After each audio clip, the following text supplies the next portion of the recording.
परभणी मनपाची निवडणूक अगदी काही दिवसावरून ठेवलेली आहे आणि आज दोन्ही राष्ट्रवादी काँग्रेसची बैठक घेऊन युती जाहीर करण्यात आली आहे. कशा पद्धतीने हे वाटप करण्यात आलं आहे? जागा वाटपाचं काही सूत्र ठरलेलं आहे का? नाही, सगळ्यात महत्त्वाचं काँग्रेस आणि राष्ट्रवादी काँग्रेस अजित पवार आणि राष्ट्रवादी काँग्रेस शरद पवार हे एकत्रित यावं अशी कार्यकर्त्याची भावना होती. आणि मग त्या भावनेमुळे कार्यकर्ते जेव्हा आपण एकत्रितरित्या जेव्हा निवडणुकीला सामोरं जात आहोत, त्याच्यामुळे मग आता 65 जागा आहे, तर दोघांकडे 65 उमेदवार होते, तर त्याच्यातली काही कमी जास्त होणार आहे. आणि युती आता झालेली आहे आणि जवळपास वाढ आणि त्याचाही निर्णय झालेला आहे आणि उद्या सगळे फॉर्म भरतील. त्याच्यामुळे आता त्याच्यात काही शंका घेण्याचं काही कारण नाही. आणि कोण छोटा भाऊ आणि कोण मोठा भाऊ असंही नाही, एक सर्व मान्य युती झालेली आहे. बैठकीमध्ये जागा वाटपाच्या सूत्रावर तुम्ही बोलत नाहीये, परंतु जी काही जागा वाटप होईल ती स्वतःच्या चिन्हावर लढवल्या जाईल की दोघांसाठी एकच कॉमन चिन्ह राहील? नाही, कॉमन चिन्हाचा प्रश्न नाही. आम्ही जोपर्यंत ही शरद पवार साहेबांनी जी मोकळीक दिलेली आहे युती करण्याची, ती कार्यकर्ते जिंकले पाहिजे म्हणून. मग कार्यकर्त्याची इच्छा आहे तर मग काही राष्ट्रवादी अजित पवार गटांचे लोक जिथं प्रभाग चांगला आहे तिथं तुतारीकडून लढतात आणि तुतारीला वाटलं किंवा ह्या प्रभागामध्ये अजित पवार गट घड्याळून लढा तर घड्याळ, अशी कार्यकर्त्याला आम्ही बंधन नाही ठेवलं. दोन्ही मिळून आम्ही आता निवडणूक. वंचित कडून देखील आपल्याकडे प्रस्ताव आला होता, अजित पवार गटाकडे प्रस्ताव आल्याची चर्चा आहे, त्याविषयी काही बोलणं झालं का तुमचं आणि अजित पवार गटाच्या नेत्यांचं? नाही, त्याबद्दल आमचं बोलणं झालं नाही, पण शरद पवार गटांकडे काही वंचितचा प्रस्ताव नव्हता. तुमची काय भूमिका राहील जर प्रस्ताव आला असेल त्यांच्याकडे? नाही, आता वेळ गेली ना, आता मला नाही वाटत की आता काही वर्कआउट होईल म्हणून. आता पुन्हा तिसरा पार्टनर घेतला तर आहे त्या आमच्या जागा कमी होतील. त्याच्यामुळे आता आमची युती झालेली आहे. किती जागा येतील तुमच्या महापालिकेमध्ये? नाही, दोन्ही राष्ट्रवादी मिळून आज या शहराची जर स्थिती पाहिली आपण तर भारतीय जनता पार्टी आणि शिंदे सेनेला अनेक प्रभागात उमेदवार नाहीत. पालकमंत्री आणि इतर सगळी यंत्रणा असून सुद्धा ते उमेदवारासाठी चाच पडत आहेत. आणि आम्ही फाईट आमची उबाटा काँग्रेस आणि राष्ट्रवादी काँग्रेस अशीच राहील. महायुती 3ऱ्या नंबरवर राहील.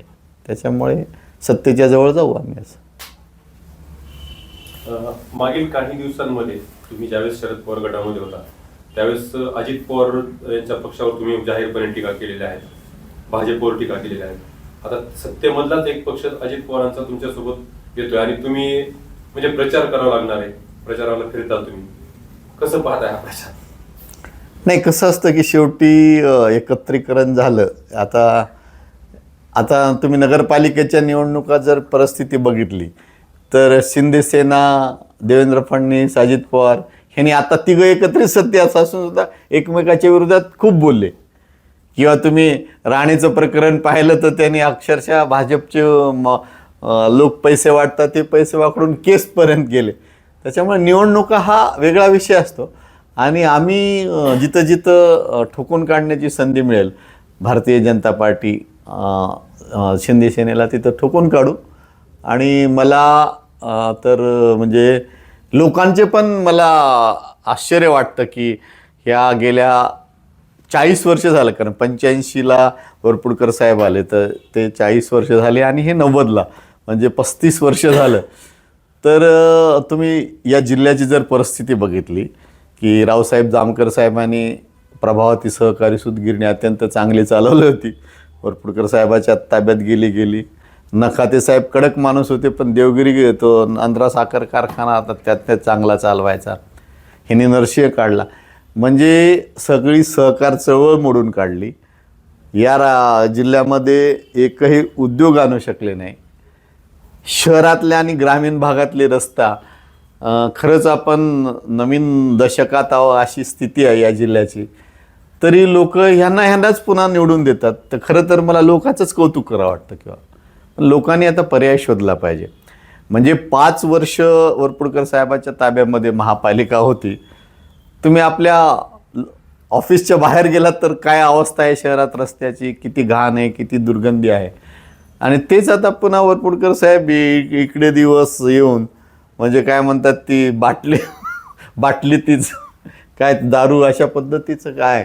आणि भारतीय जनता पार्टीने सुद्धा त्यांना या शहराचं निवडणूक प्रमुख करणं म्हणजे भारतीय जनता पार्टीसुद्धा त्यांचा एक वेगळा विचारधारा होती.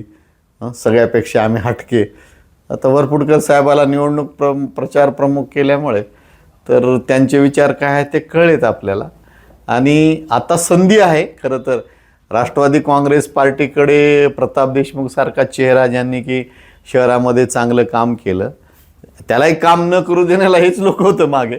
पण एक महत्त्वाचा चेहरा इकडे आहे आणि चेहरा पाहून जर बघितलं तर राष्ट्रवादी काँग्रेसकडे चांगली माणसं आहेत ती.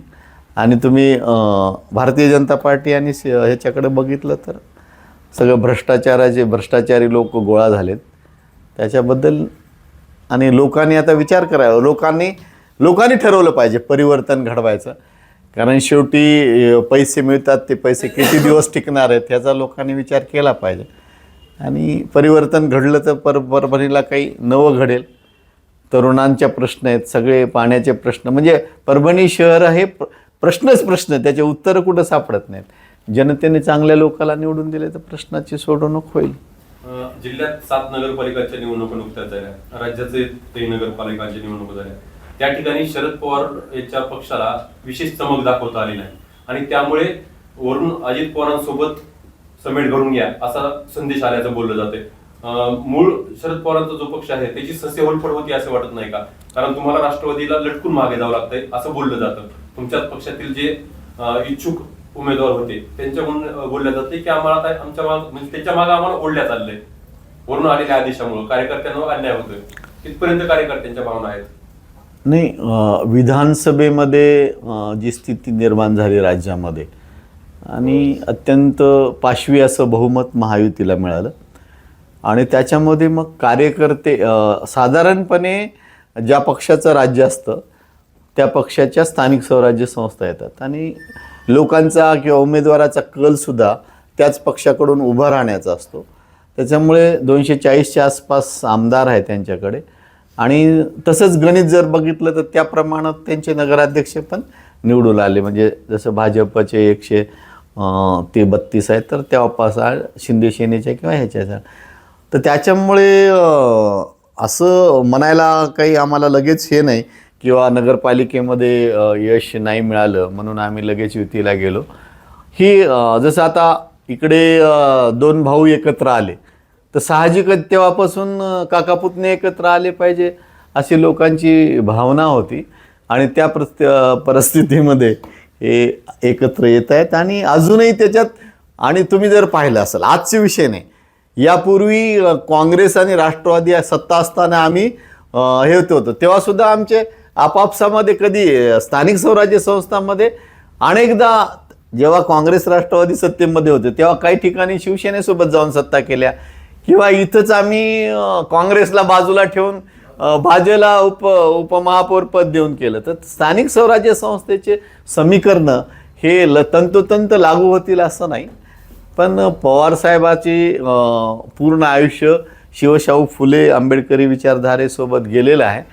त्याच्यामुळे पवारसाहेब असा मोठा निर्णय घेतील असं कार्यकर्त्याला वाटत नाही. पण स्थानिक स्वराज्य संस्थांमध्ये कार्यकर्ते निवडून आले पाहिजे. कार्यकर्त्याचं नुकसान होऊ नये म्हणून हे आज नाही जेव्हा 1 महिन्यापूर्वी पवारसाहेबांनी पूर्ण राज्याचा जेव्हा आढावा घेतला तेव्हा त्यांनी सांगितलं होतं की भारतीय जनता पार्टी सोडून मग तुम्हाला कोणासोबत तुम्हाला असं वाटतं जावं तर त्याला माझी परवानगी आहे. फक्त त्यांनी भारतीय जनता पार्टीसोबत डायरेक्टली जायचं नाही असं आम्हाला 2 महिन्यापूर्वी आमच्या ज्या पूर्ण राज्याचे आढावा भेटला त्याला पवारसाहेब दोन्ही दिवसाच्या पूर्ण वेळ हजर होते आणि सगळ्या जिल्ह्याचा जेव्हा आढावा घेतला तेव्हा त्यांना स्वयंस्पष्ट सांगितलं होतं. म्हणजे हे काही आजच घडतंय असं नाही त्याच्याबद्दल चर्चा सुरुवातीलाच. निवडणुकीसाठी एकत्र जायचं नाही भाजपसोबत असा संदेश आहे. हो परंतु आफ्टर इलेक्शन नाही ते तर आता जेव्हा त्यांचं म्हणणं येईल त्याच्यावर बोलू. पण निवडणुकी स्थानिक स्वराज्य संस्थेच्या निवडणुकीमध्ये स्वयंस्पष्ट मी तुम्हाला पुन्हा सांगतो शरद पवार साहेबांनी स्वयंस्पष्ट पूर्ण आता मी उपाध्यक्ष आणि प्रवक्ता असल्यामुळे अनेक जिल्ह्याच्या मराठवाड्याच्या तर पूर्ण बैठका होतो. तर ते सगळ्यांना डायरेक्ट सांगितलं होतं की भारतीय जनता पार्टी सोडून म्हणजे तुम्हाला युती तुम्ही करू शकता आणि कार्यकर्ते. मराठीच्या मुद्द्यावर ठाकरे बंधू मुंबईमध्ये एकत्र आले. राज्यातील कार्यकर्त्यांचं नुकसान होऊ नये याच्यासाठी राष्ट्रवादी दोन्ही एकत्र आल्या. परभणीच्या विकासासाठी वरपुडकर आणि बोर्डीकर एकत्र आले असं वाटतं का? नाही, त्यांना परभणीच्या विकासासाठी काही घेणं देणंच नाही ना. ते स्वतःच्या विकासासाठी एकत्र आहेत. आणि वरपुडकर साहेब जर भारतीय जनता पार्टीमध्ये गेले नसते तर ते तुम्हाला जिंतूर रोडच्या जेलमध्ये दिसले असते. तर ते काही विकासासाठी गेले नाही, स्वतःच्या जेलमधून वाचण्यास. त्यांची सगळं वॉरंट नोटीस तयार होती, तुम्हाला सगळ्याला माहिती आहे ते बँकेचे काय हाल आहे. तर त्यांचा आणि विकासाचा म्हणजे बोर्डीकर साहेबाचा आणि वरपुडकर साहेबाचा विकासाशी काहीही संबंध नाही. त्यांनी आयुष्यभर राजकारण स्वतःचं कुटुंब आणि जेवढ्या संस्था, सहकारी संस्था असेल किंवा जिल्हा परिषदा, नगर परिषदा, एक काळ असा होता की वरपुडकर साहेब बनेल तिथं सत्ता होती. त्याच्यामुळे मी तुम्हाला एक उदाहरण पण दिलं तर मागच्या याच्यामध्ये की वरपुडकर साहेब मंत्री होते आणि एक म्हातारी बाई गेली त्यांच्याकडे किंवा साहेब मला माझ्या पाठीमध्ये एक टेंगुळ आले तर त्याला मला तुमची मदत पाहिजे. तर काय पाहिजे? तर ते म्हणे तुमचा हात ठेवा साहेब. तर साहेबाला हे वाटलं, साहेब म्हणे बाबा हिला जरा दवाखान्यात न्या. तर ती नाही म्हणे दवाखान्यात जायचं नाही. ते म्हणे बाबा हिला खाजगी दवाखान्यात न्या, मी पैसे देतो. ते म्हणे नाही तसं दवाखान्यात नेऊच नका म्हणे साहेब, तुम्ही फक्त माझ्या पाठीवर हात ठेवा. मग साहेबांनी तिच्या पाठीवर हात ठेवला, तिचं टेंगूळ गेलं, ती खाडकन उभं राहिली. साहेब आश्चर्यचकित झाले, बा आजीबाई असं काय झालं की माझ्या हातामध्ये आहे आणि तुमचं टेंगूळ गेलं. तर आजीबाई म्हणल्या साहेब तुमचा जिथं जिथं हात पडला म्हणजे सूतगिरणीवर हात पडला ते संपलं, कारखान्यावर हात ते पडला संपलं, बँका संपल्या, हे तर माझं छोटं टेंगूळ होतं ते लगेच संपलं. तर असं यांचे जिथं जिथं हात पडले त्या सगळ्या संस्था संपलेल्या आहेत तरी हे विकासाचं बोलतात. म्हणजे खरं तर मी म्हणलं ना जनतेचंच कौतुक आहे की यांना पुन्हा पुन्हा निवडून देतात. हां, विकासाच्या मुद्द्यावर लढतोय आम्ही. आणि सुरुवातीला सांगितलं ना की आमच्याकडे चांगली उमेदवार आहेत ज्यांना परभणी शहराच्या भविष्याची जाणीव आहे, चांगलं काम करायचं आहे, असं विकासाच्या मुद्द्यावर. परंतु ते जे आता अनेक वर्ष झाली सत्ता होती तरी तुम्हाला विकासाच्या मुद्द्यावरच पुन्हा निवडणुका लढवाव्या लागतात. तीच प्रश्न आहे, मूलभूत प्रश्न संपले नाही. काय सांगता? नाही, आमच्याकडे नव्हती, वरपुडकर आणि बोर्डीकरांकडे होती. त्याच्यामुळे ते हे बघा, राष्ट्रवादी काँग्रेसकडे सत्ता अनेक वर्ष होती. राष्ट्रवादी काँग्रेसकडे सत्ता जरी असली तरी ती चालवत कोण होतं? समजा ते अनिता सोनकांबळे महापौर होत्या, त्यांना किती अधिकार होते? आमच्या मोठ्या ताई वरपुडकर ताई होत्या महापौर, त्यांनी काय केलं? त्याच्यामुळे हे जे अगोदरचा थोडा काळ, त्याच्या अगोदरचा काळ नाही ते सत्तेत बसवणारे तेच होते, त्याच्यामुळे ते सत्ता चालवत होते ना. म्हणजे प्रताप भैया देशमुखला महापौर बनवलं, त्याच्या मागे कोण होते? त्यांना किती काम करू दिलं? म्हणजे मी तर परभणी जिल्ह्याच्या सगळ्या नागरिकांना आवाहन करतो की वरपुडकरला आणि बोर्डीकरला या जिल्ह्याच्या राजकारणातून एकदा हद्दपार करा तरच विकास होईल.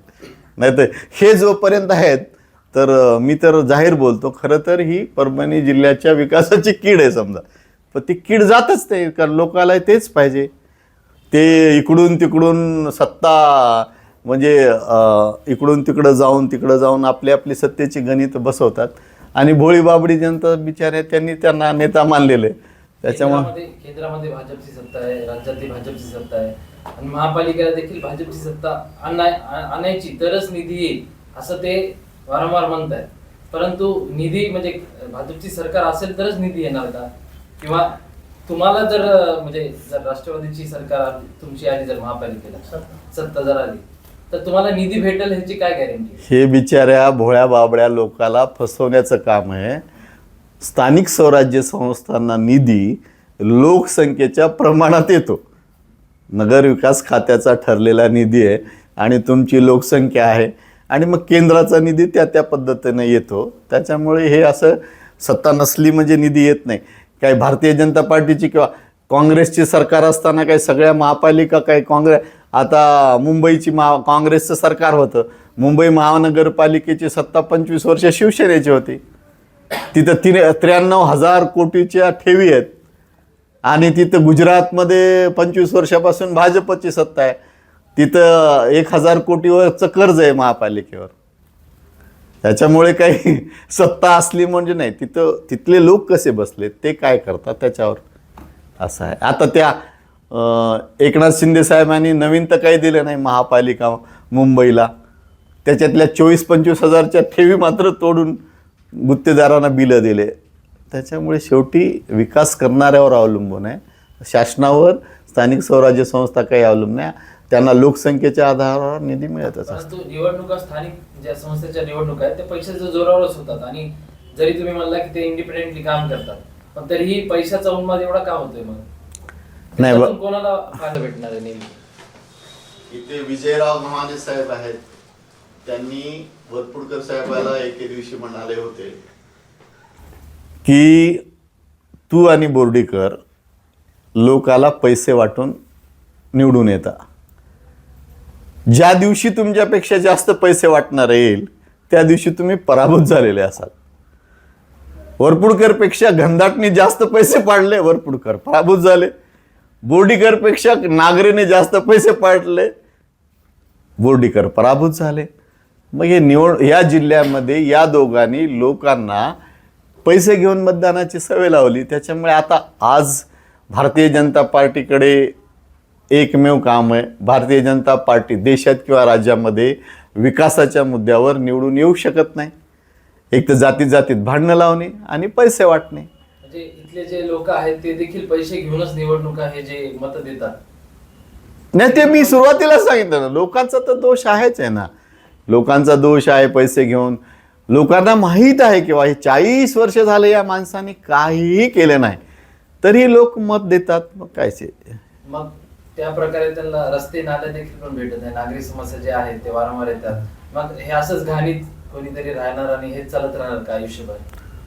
नाही, तुम्ही 5,000 रुपये घेऊन मतदान जर दिलं तर तुम्हाला कोणता अधिकार आहे लोकप्रतिनिधीला विचारायला की आमचं काम का नाही झालं? तुम्हाला माहिती आहे का, सीताराम गंधाट तर ते कोणी काम मागायला गेलं तर तुला एवढे पैसे दिले तू कायचं विकासाचं काम माग, असं ते बोलत. जेव्हा लोक पैसे घेऊन मतदान करतात तेव्हा मग विकासाच्या मुद्द्यावर. आणि शेवटी राजकारण्यांनी जो इलेक्शनमध्ये पैसा वाटलेला आहे, आता एक काम आहे 1 कोटीचा एक रस्ता करायचा आहे आणि त्याला इलेक्शनमध्ये 50 लाख वाटलेले असतात तर त्याला रस्ता 50 लाखाचाच करावा लागेल ना. प्रॉफिट काढूनच करणार ना. म्हणून आज भारतीय जनता पार्टी जी आहे त्यांना भारतीय जनता पार्टीला शिंदेला कळलेलं आहे की पैशावर निवडणुका लढवायच्या. मग समृद्धी महामार्ग 55,000 कोटीचा समृद्धी महामार्ग होता, ते 80,000 कोटीवर नेला, 25,000 कोटी काढले. आज आपल्या सगळ्या भागामध्ये शक्तीपीठाला विरोध आहे तरी ह्यांना आग्रह काय? कारण आणि तुम्ही जर बघितलं तर हे खाजगीकरणातून काम करतात. हेच काम तुम्ही PWDला दिलं तर ते PWD ते काम तुम्हाला 30% करेल. PWDचं इस्टिमेट हे त्याचं इस्टिमेट त्याला 100% आणि त्याच्यात पुन्हा ते 35-30% अभाव करतात. टेंडर कास्ट एवढी मोठी करतात की महाराष्ट्र राज्यातला गरीब माणूस कोणी गुत्तेदार त्याच्यात राहत नाही. मोठ्या मोठ्या कंपन्या आणतात, त्याच्यात रिंग करतात. म्हणजे ऑलरेडी इस्टिमेट मोठंच केलेलं आहे त्याच्यात पुन्हा अभाव करतात. आणि हा भारतीय जनता पार्टी आणि हा सर्वसाधारण भ्रष्टाचार लोकाला दिसत नाही. आणि मग लोकाला म्हणतात हे तर पैसे खात. पण हे आता सुप्रीम कोर्टाने मुंबईचं एक टेंडर रद्द केलं माहिती आहे ना. 3,000 LNTने सांगितलं की हे 103,000 कोटी रुपये, म्हणजे एकाच टेंडरमध्ये 18,000 कोटीच्या टेंडरमध्ये 3,000 कोटी रुपये काढले होते. तर हे असे प्रचंड पैसा काढतायत आणि प्रचंड पैसा वाटू लागलेत. त्याच्यामुळे बाकी सगळे म्हणजे काँग्रेस आणि मी काँग्रेसच्याबद्दल एवढंच म्हणेल की काँग्रेसच्या नेत्यांना कार्यकर्त्यांना थोडीशी तरी लाज लज्जा होती. हे भारतीय जनता पार्टी लाज लज्जा नसलेले एकदम निर्लज्ज आणि बेशरम लोक आहेत आणि त्यांनी ठरवून टाकले ते. आता तुम्ही बघितलं की काँग्रेसच्या एखाद्या मंत्र्यावर आरोप झाला, काँग्रेसनी स्वतःच्याच मंत्र्याला जेलमध्ये टाकलं, ते कोलमाडीला जेलमध्ये टाकलं, त्या D राजाला. ते पुढे काय झालं? काहीच नाही, ते निर्दोष झाले सगळे. भारतीय जनता पार्टीनं भ्रष्टाचाराच्या मुद्द्यावर एखाद्या माणसाला काढलं का बघा.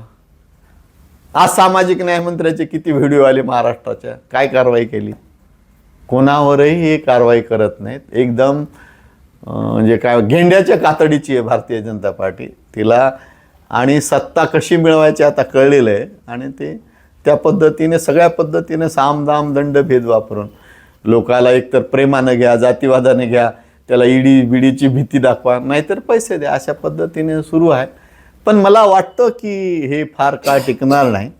कधीतरी या भारतीयाची मानसिकता थोडीशी आहे, पण आपण इंग्रजाला सुद्धा पळून लावलेलं. तर भारतीय जनता पार्टी किस खेत की मुली आहे. थोडासा वेळ लागेल लोकाला, थोडेसे लोक सहनशील आहेत, पण चेंज होईल, नवीन काहीतरी येईल उदयाला. तुम्ही शिवसेना भाजपवर असा आरोप केला की ते निवडणुका जिंकण्यासाठी पैसा ओततात. जिल्ह्यातलं उदाहरण बघितलं तर आता 7 नगरपालिकांच्या निवडणुका झाल्या, ज्या निवडणुकांमध्ये राष्ट्रवादी काँग्रेस त्यांच्यासोबत तुम्ही आज युती जाहीर केली आहे, त्यांनी देखील मोठ्या प्रमाणात पैसा वाटला आहे. आता तुम्ही त्यांच्यासोबत युतीत जात आहेत, जाहीर झालेलं आहे, कसं टॅकल करणार? का तुम्हाला हे मान्य होईल तुम्ही त्यांच्यासोबत गेलात म्हणून? आता नाही, आता हे कसं, हे तिघं एकत्रित होते तर तिघाचा एकच ट्रेंड होता.